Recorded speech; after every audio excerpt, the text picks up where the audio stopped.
And now it is time for our morning message.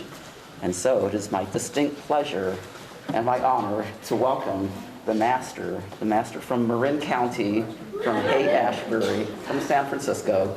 Please welcome Reverend Darryl Schoon to the podium.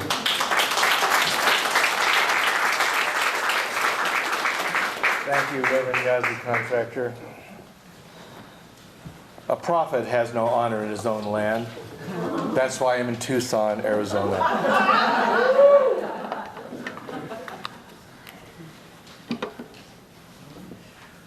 I want to read those words that you just sang, and I want to read them to you, you who sang them, and I want you to listen to them.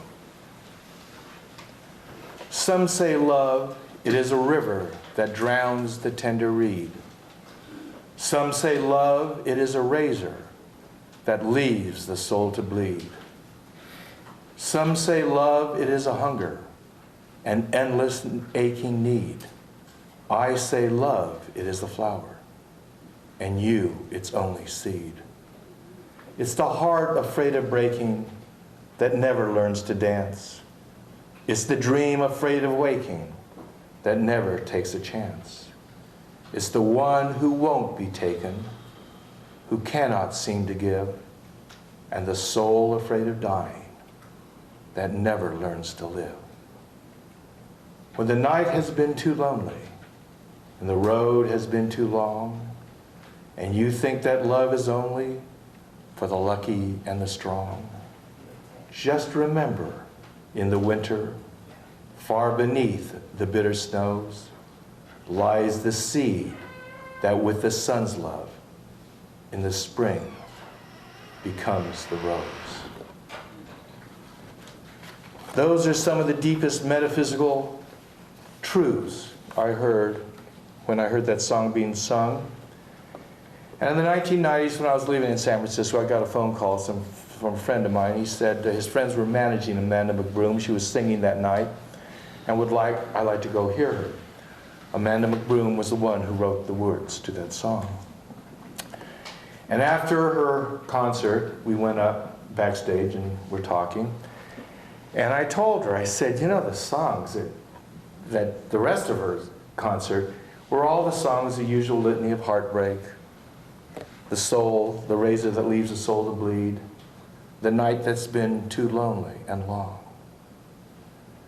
And I said, the rose is completely different than everything else you had written. And she told me the circumstances the song came to her. They came in a blinding flash. She hurried home and wrote it down and didn't think much of it, except she liked the words, and her husband said, that is going to be a great song. And so it is, and so we have heard it today. And it leads perfectly into the subject of my talk here at the Temple of Universality. Metaphysical physician, heal thyself. What is metaphysics? Metaphysics is the overlay or the foundation of what appears to be real and yet is not. And for those of us who are here, we have walked that road. We have overturned the rocks. We have listened. We have searched, and we have found, and we have discarded. The metaphysical is that which we have kept as the truth for ourselves. But the truth itself does not suffice. Though it is true, without the truth, you have no chance of getting there. All of you have heard those words and said the truths and prayed for the truth to become real in your life. And we're all here. Some, our souls are still bleeding. Some they have healed. Some we know that the road is still ahead of us, and there is much to learn and much to do. And yet there are certain things that we have found along the road that have truths to us that will help us as metaphysicians to heal ourselves. We cannot heal another. We can only heal ourselves. I want to read some words now from the Course in Miracles. on this subject. If you cannot hear the voice for God, it is because you do not choose to listen. That you do listen to the voice of your ego is demonstrated by your attitudes, your feelings, and your behavior. Yet this is what you want. This is what you are fighting to keep and what you are vigilant to save. I have said before that you cannot change your mind by changing your behavior. But I have also said, and many times, that you can change your mind. When your mood tells you that you have chosen wrongly, and this is so whenever you are not joyous, then know this need not be. In every case you have thought wrongly about some brother God created and are perceiving images your ego makes in a darkened glass. Think honestly what you have thought that God would not have thought, and what you have not thought that God would have you think. Search sincerely for what you have done and left undone accordingly, and then change your mind to think with God's. This may seem hard to do, but it is much easier than trying to think against this.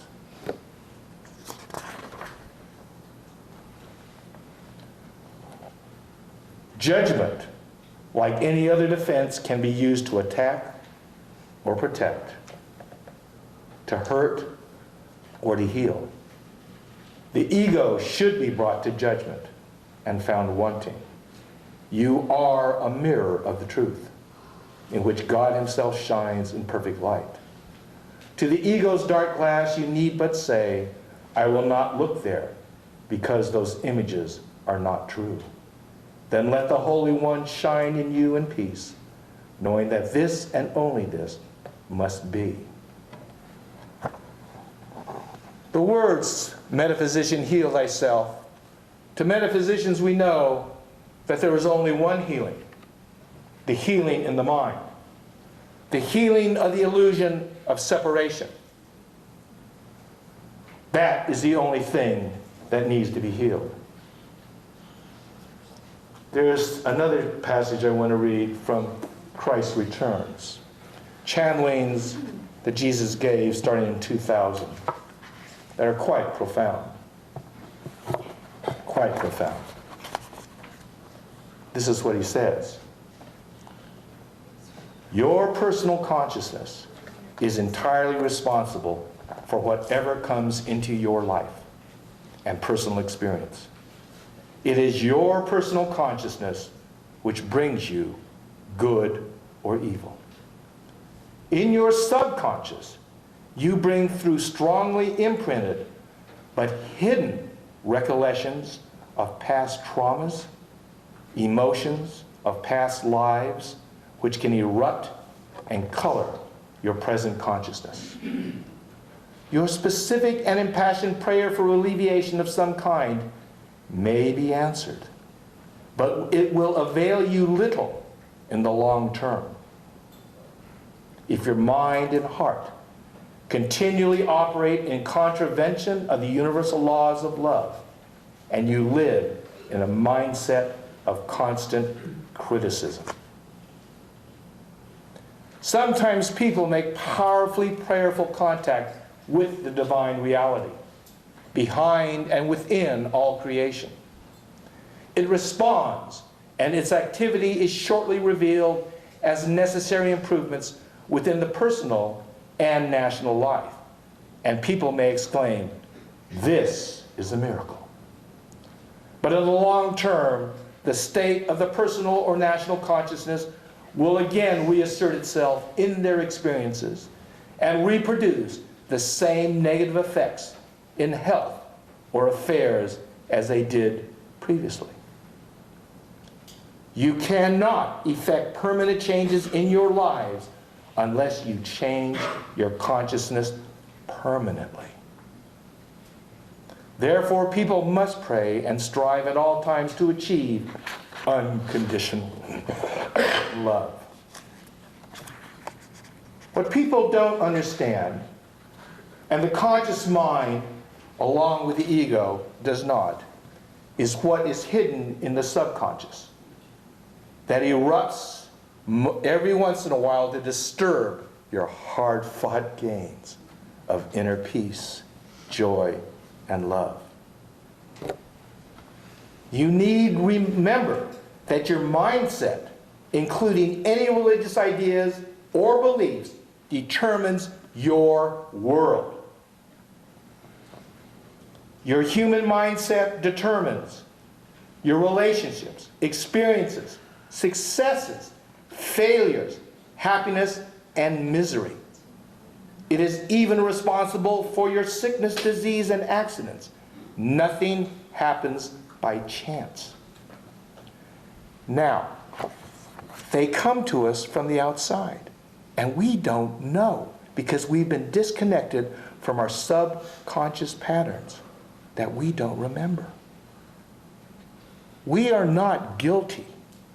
We are responsible. The things that come into our lives are things that are seeking release from our feelings and our emotions. They may be terror, rage, fear, abandonment, loss, and they need our love and our concern and our acceptance before they can let go and go away. This is what we are up against.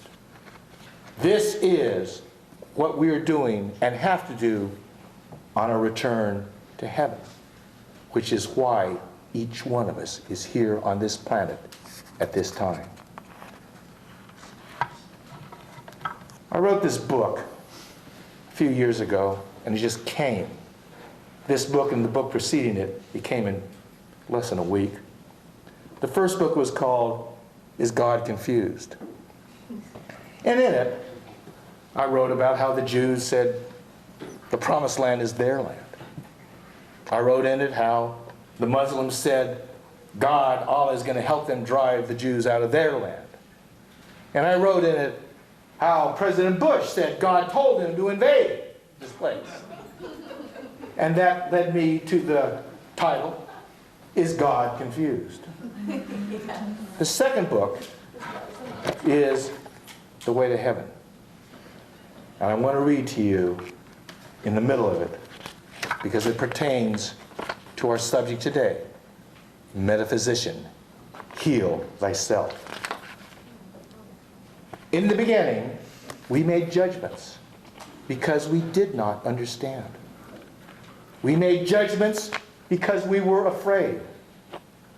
We made judgments because we were angry. We made judgments because we felt abandoned.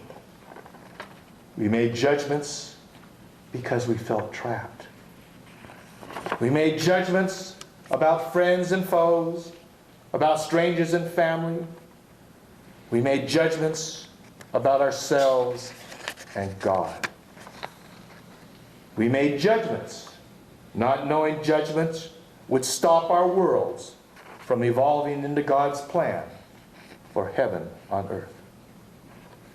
Because of our judgments, earth resembles hell more than heaven. Instead of love, there is hate. Instead of peace, there is war. Instead of life, there is death. Instead of sharing, there is selfishness. Instead of God, there is guilt and self-judgment. But contrary to appearances, heaven is much closer than you think. To do your part in God's plan, to have heaven on earth, you must find your judgments and undo them.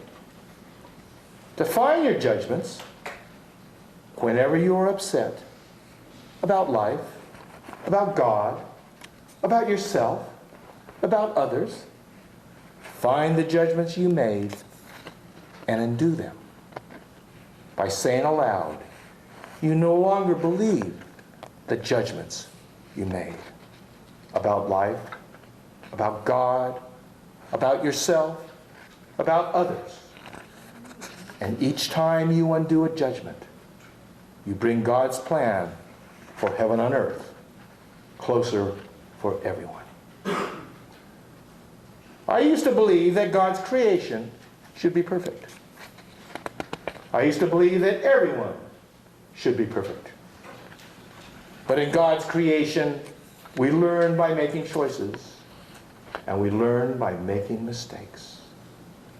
Mistakes are a part of God's perfect plan. Mistakes are a part of God's creation. This is how God's perfect creation evolves into perfection. On your journey to heaven, there is much you can change. There is much you cannot change.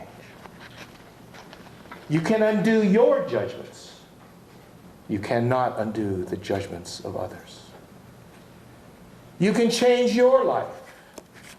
You cannot change the lives of others. But your journey to heaven will help everyone in the process. God gave free will to everyone, so everyone could find their own way home. Do not tell others how to get to heaven. Only they know the way they came. Only they know the way to return. Do not allow others to tell you how to get to heaven. Only you know the way you came. Only you know the way to return. On my journey from heaven, my judgments and burdens increased. On my return journey, my burdens have lightened. My love for everything has increased. I now love life, and it wasn't always so. May this be your path also. At the end of this book, I put a poem in that Martin had written 10 years before. 2 poems came quickly, and they were channeled. One I put at the end of the first book, Is God Confused? This poem I put at the end of this book. It was waiting for the book to be written. Hear my laughter, hear my song. In this moment I belong. Life is learning what we know. Life is giving what we own. Grace is given to show the way. For a moment until the day. Forgiveness given, we forgive. When we learn to truly live. Our hearts will open, darkness gone. The shining light will draw us on. As we walk our path today, grace will guide us on our way. We need not leave the life we live. To live in grace is to forgive. As we remember what we've known, grace will light our way back home. Namaste. May your journey be filled with light.